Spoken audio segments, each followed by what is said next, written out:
Solid geometry का next topic discuss करते हैं। टॉपिक क्या है हमारे पास, condition that a cone may have 3 mutually perpendicular generator, कि उसके लिए कंडीशन क्या होगी।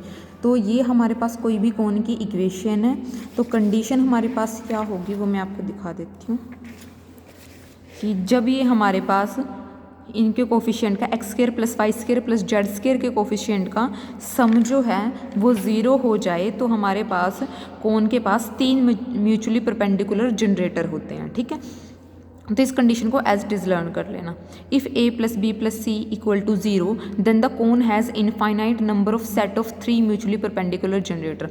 करोलरी 1 में इन्होंने क्या बोला कि अगर ये कंडीशन होल्ड है तो कोन के पास ये 3 जो म्यूचुअली परपेंडिकुलर जनरेटर का जो सेट बन रहा है ऐसे इनफाइनाइट सेट एग्जिस्ट करेंगे।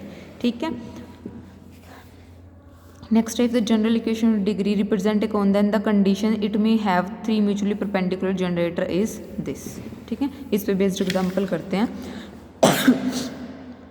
Prove that the plane cut the cone in mutually perpendicular line if this condition hold. ये कोन है, इसको जनरल से कंपेयर कर लो, ए बी सी 0 जा रहे हैं, ए प्लस बी प्लस सी क्या हो जाएगा 0। इसका मतलब कोन के पास 3 म्यूचुअली परपेंडिकुलर लाइन है। अभी हमने कहा था कंडीशन यही है। ठीक है, also the cone 1 cut by the plane this. तो ये हमें दिया हुआ है कि ये जो कोन है ये इस प्लेन से कट हो रहा है, तो ये प्लेन हमने यहाँ पे ही बताया कि इस प्लेन से कट हो रहा है इन परपेंडिकुलर लाइन। उसकी कंडीशन दी if the normal to the plane 2 through the vertex lies on cone 1, कि जो इस पे नॉर्मल होगा वो वर्टेक्स पे लाई करे इस कोन की। तो उसके लिए हमारे पास ये कंडीशन है कि ये नॉर्मल लाई करे कोन 1 पे। ठीक है, तो ये होगा कब, अब इसको वेरीफाई करते हैं कि ऐसा कब होगा जब इसके जो डायरेक्शन को साइन है वो इस प्लेन की इक्वेशन को सेटिस्फाई कर दें। ठीक है, तो ये वाले पॉइंट रख दिए यहाँ प्लेन वाली में। कंडीशन क्या बन रही है, b c plus c a plus a b equal to 0। Throughout divide कर दो ए बी सी से तो आपके पास ये कंडीशन आ जाएगी। ठीक है, तो यही हमें प्रूव करना था कि परपेंडिकुलर लाइन में तब कट करेगा जब ये कंडीशन होल्ड हो। नेक्स्ट देखो, find the locus of the point from which 3 mutually perpendicular lines can be drawn to intersect the conic this ax square plus by square equal to 1।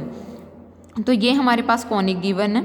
ठीक है, x1 y1 z1 हमने point ले लिया from which 3 mutually perpendicular line can be drawn intersect the conic 1, कि जिससे हम वो 3 जो म्यूचुअली परपेंडिकुलर लाइन है वो इस पॉइंट से पास कर रही हैं। तो अगर हम इन पॉइंट से पास करने वाली कोई लाइन देखें तो वो इस फॉर्म की होगी जहाँ पे पॉइंट होगा x1 y1 z1, डायरेक्शन को साइन होंगे l m n। ठीक है, अब ये किसको मीट कर रही हूँ, कोनी को मीट कर रही हूँ कि कोनी की इक्वेशन है z इक्वल टू 0, तो यहाँ पे रख दो z इक्वल टू 0। यहाँ से फर्स्ट को लास्ट के साथ कंपेयर करो, सेकंड को लास्ट के साथ कंपेयर करो, x और y की वैल्यू आ गई। अब ये वाले इस कोनिक से फिर पास कर रहे होंगे तो इस वाले कोनिक में वैल्यू रख दी, तो ये आपके पास इक्वेशन आ गई। अब यहाँ से हमने एलिमिनेट करने हैं l m n। ठीक है, तो वो किसकी, इसकी हेल्प से एलिमिनेट करेंगे। इसकी हेल्प से कैसे करेंगे, देखो फर्स्ट और लास्ट को कंपेयर करो, x माइनस x1 बाई में l equal to z minus z1 by में, एक सेकेंड एंड थर्ड की हेल्प से। ठीक है, तो यहाँ पे l बाई n की वैल्यू रख देंगे। वो वैल्यू कैसे होगी, क्रॉस मल्टीप्लाई कर दो, x माइनस x1 बाई में z minus z1 equal to l by में n। तो यहाँ पे वैल्यू क्या है, x माइनस x1 बाई में z माइनस z1 इनटू में z। ठीक है, जब आप इसको एलसीएम लेके सोल्व करोगे तो आपके पास यही वैल्यू बचेगी। ठीक है, और नीचे क्या आएगा, साथ में इसका स्क्वायर हो रहा है ना, यहाँ पे स्क्वायर, और बचेगा z माइनस z1 स्क्वायर, वो इधर भेजा हुआ है। ठीक है, तो यहाँ से आप चाहे तो सोल्व करके देख सकते हो, z x minus z1 x minus xz plus x1 z by में z minus z1 whole square. ये कैंसिल, बचा क्या x1 z माइनस xz1। ठीक है, और नीचे वाले का स्क्वायर उधर चला जाएगा राइट हैंड साइड में। तो यहाँ से आपको उसके बाद क्या करना है नेक्स्ट स्टेप में कि x स्क्वायर वालों के कोफिशिएंट अलग कर लो, y स्क्वायर के अलग कर लो, z स्क्वायर के अलग, इस तरह से अलग कर लो। तो पर कौन किसको रिप्रेजेंट कर रहा है, 3 म्यूचुअली परपेंडिकुलर जनरेटर को। और ऐसा कब होता है, जब a प्लस बी प्लस सी क्या हो जाए 0।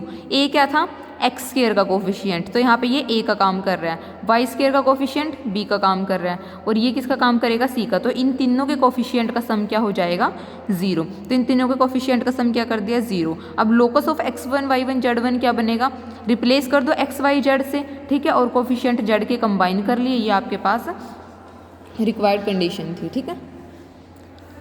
नेक्स्ट दिया है if this line represent one of the set of 3 mutually perpendicular generator of cone this, find the equation of other 2। बाकी 2 की इक्वेशन फाइंड आउट करनी है। तो हमारे पास कोन के पास 3 म्यूचुअली परपेंडिकुलर जनरेटर है, एक जनरेटर उनमें से ये हमें दिया हुआ है, तो दूसरे जो जनरेटर होंगे वो कहाँ से पास करेंगे, in are the lines in which the plane through the vertex 0 0 and perpendicular to the generator 1, कि वो कहाँ से पास कर रहे होंगे, वर्टेक्स 0 0 से पास कर रहे होंगे और परपेंडिकुलर होंगे इस जनरेटर के। और इसके परपेंडिकुलर वाली जो प्लेन की इक्वेशन है वो हम कैसे निकाल लेंगे कि ax plus b y plus c z equal to 0, ये हमारा ए बी सी रहेगा, ठीक है। तो ये हमारे पास ax plus b y plus c z equal to क्या हो जाएगा, यहाँ पे 0 हो जाएगा। अब हमें कौन की इक्वेशन दी हुई है, ये हमारी गिवन इक्वेशन थी और हमने ये लाइन सेक्शन कंसीडर कर लिया। अब जो ये 4 वाला लाइन सेक्शन है ये लाई कर रहा होगा हमारे गिवन प्लेन पे लाई कर रहा होगा, तो इसकी जो डायरेक्शन को साइन है वो उसको सेटिस्फाई करेंगे। तो प्लेन की इक्वेशन में इसके डायरेक्शन को साइन रख दिए, साथ में इसके डायरेक्शन को साइन जो है वो पास कर रहे होंगे इस कोण से, तो इसमें भी रख दिया। अब यहाँ से क्या करो, n की वैल्यू निकाल लो, n की वैल्यू निकाल के इस इक्वेशन में रख दो और यहाँ पे एलसीएम लेके सोल्व करोगे तो आपके पास यहाँ से 2 ये पेयर बन जाएंगे, ठीक है। यहाँ पे या तो l माइनस एम 0 होगा या फिर 4l प्लस 5m 0 होगा। तो ये हम लास्ट एक्सरसाइज में भी इस तरह से सोल्व कर चुके हैं कि अगर हम ये कंडीशन लेके चलें तो इसको कैसे लिख सकते हो, l minus m plus 0 into n, ठीक है। सेकेंड ये हमारे पास प्लेन की इक्वेशन है ही है, इन दोनों को सोल्व करो, l m n निकाल लो। सिमिलरली यहाँ पे करो, n नहीं है यहाँ पे तो 0 इंटू एन लिख दो और दूसरी प्लेन की इक्वेशन रख दो, तो दोनों को सोल्व कर लो l m n के लिए, यहाँ से वैल्यू आ जाएंगी और वही आपके पास जनरेटर होंगे, वहाँ पे l m n को रिप्लेस कर दो x y z से, ठीक है।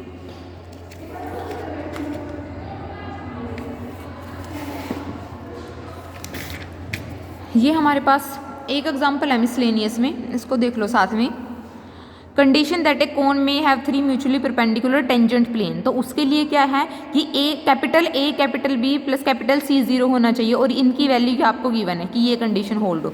अब इस पे एक ही एग्जाम्पल है, if a right circular cone has 3 mutually perpendicular tangent plane then show that semi vertical angle is tangent inverse 1/√2। Equation हमारे पास राइट सर्कुलर कोन की ये होती है, ये हम पहले चैप्टर्स में निकाल चुके हैं सोल्व करके। राइट सर्कुलर कोन की इक्वेशन आती है हमारे पास, ठीक है।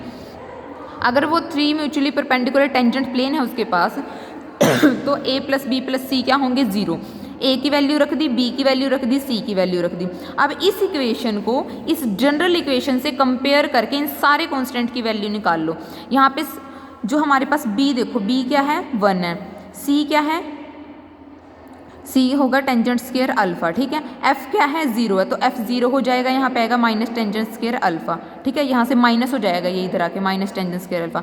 सिमिलरली c क्या है minus tangent square alpha, a 1 है, g 0 है और यहाँ पे आपके पास क्या बचेगा 1 बचेगा, ठीक है। a b का प्रोडक्ट 1 h स्क्वायर वापस से 0, तो ये आ गया, ये क्या है 2 tangent square alpha equal to 1, तो यहाँ से अल्फा की वैल्यू क्या आ जाएगी टेंजेंट इनवर्स 1/√2, ठीक है।